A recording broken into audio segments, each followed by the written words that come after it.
I get that Todd Chrisley jokes about everything all the time, but some things are not a joke, and he was way out of line here. If you've never been to prison before, then you don't understand. So I'm going to tell you why, as someone that unfortunately has been to prison. And yes, I know it was my fault. I put myself there, and I deserve to be there. That is not what this is about. That doesn't change how I felt and what it did to me. It's already bad enough as it is to be there. And then you have everything that's you stripped away from you. Because I know what it's like to go into prison as a young, not the most beautiful in the world, but decent looking girl, to looking at yourself in the mirror and not even recognizing who you are. You look at yourself in the mirror every day and all you see is somebody that you've never seen in your life. You don't even recognize yourself. And all you can think is, whenever I do get out, no one is ever going to want me. I'm a convicted criminal out of prison, and I look absolutely horrible. Horrible. Like, I'm never going to be able to date anybody again. I'm worthless, completely worthless. You feel so worthless. And yes, I understand. I put myself there. I take responsibility for that, and I deserve to be punished, but it doesn't change the fact that it hurts you really bad and makes you just feel completely worthless. It is hurtful. It is hurtful, like, to your core. As a woman, gained tons of weight because there's nothing to do other than sit around and eat all this slop that they give you every day. You have nothing in there like you have out here. Whatever your hair color is what your hair color is going to stay. Okay? Like, you can dye your hair in there, but we had to make appointments and it took 3 months to even do it. And then you are only allowed to go 2 shades from your natural hair color. So it's already bad enough that you're in prison, living in horrible conditions, away from your family, having to go through holidays and everything else. I didn't have my dogs. My freaking mom passed away while I was in there and I'm looking at myself in the mirror every day thinking, when I get out, nobody is going to want me. I look horrible. Everyone gets the same things. You get a tiny bit of makeup, but it's all the same. It's not anything like you can get out here. You all have to dress the same. You don't look like yourself at all. They even put us in men's clothes. I had men's shoes, men's shirts, and men's jeans. I was wearing jeans that my ex could wear. And he's a big dude.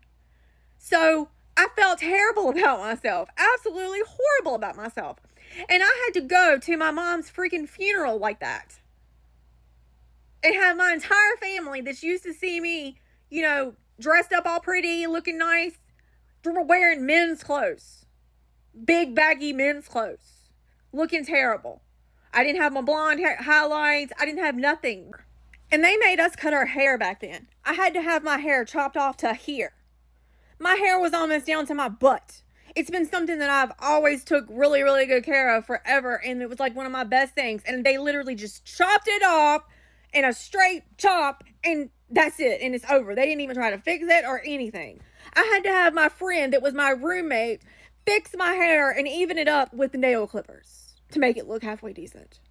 Like, you don't know how bad this stuff hurts women. Cannot imagine getting out of prison and seeing anyone that I love, anyone that I've spent 30 years with, and looking at them going, oh my God, let me just go back to prison.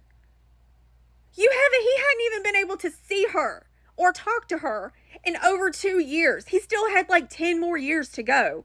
This was a surprise gift. I wouldn't have cared what she looked like. I'd been like, oh my God, seeing you was just the most wonderful thing ever, because that is home. That is your home. It don't matter what they look like. So for him to say that, anybody that loves anybody, the second that you see who you love so much after you've been in prison, it does not matter what they look like. It is home. It is your heart. And you're just supposed to be the best, most beautiful thing you've ever seen after being in there. If he looked absolutely horrible, she wouldn't have cared. She would have just been so happy to see him and be with him again. I just cannot believe him. I know he jokes about stuff, but you don't joke about this stuff. And this ain't the first time he's done it either. He's said a lot of really condescending things to Julie, and it is not a good look at all. He needs to stop. And I don't blame her if she leaves him, because this is ridiculous. He can have all the men he wants. And I'm telling you, when I was ready to come home, they'll let your family order clothes for you, but you don't get them until the day you leave. And I mean, I obsessed for like months over like the perfect outfit that I was going to have, because I wanted to like feel like myself and like have my perfume, and because they strip that away from you as a woman in there. You don't get any of that. You are not anything like you are on the outside, and it's stuff that you take for granted until you're in there for years without it. And you can't wait to do your nails. You can't wait to get your hair done. You can't wait to feel like you again, because you're forced to not be you because you're in there. Obviously, I don't suggest anyone go, but I'm just saying, for him to say that to her like that, when I know her as someone that's used to keeping up her appearance and probably felt like total crap about herself on top of everything else, and for him to say that, you know what? I'm down with Todd Chrisley, and I have been their biggest supporters this entire time because I love them so much. But what he said to her wasn't right, and he's been saying all of these mean, condescending things to Julie because she didn't have a freaking ball in prison, because she was in actual prison, instead of running around with all these men that I guess he loves being around. And honestly, I hope that Julie leaves him and finds someone that will appreciate her, because he obviously doesn't. I let a lot of the stuff he said go in the beginning because I was so happy that he was home, but you can just tell he's not even thankful for anything. Like, he's still just, he's worse. He's worse than he was before he went in. And it's just, prison's supposed to humble you, not make you worse. And it made him worse. So anyway, sorry.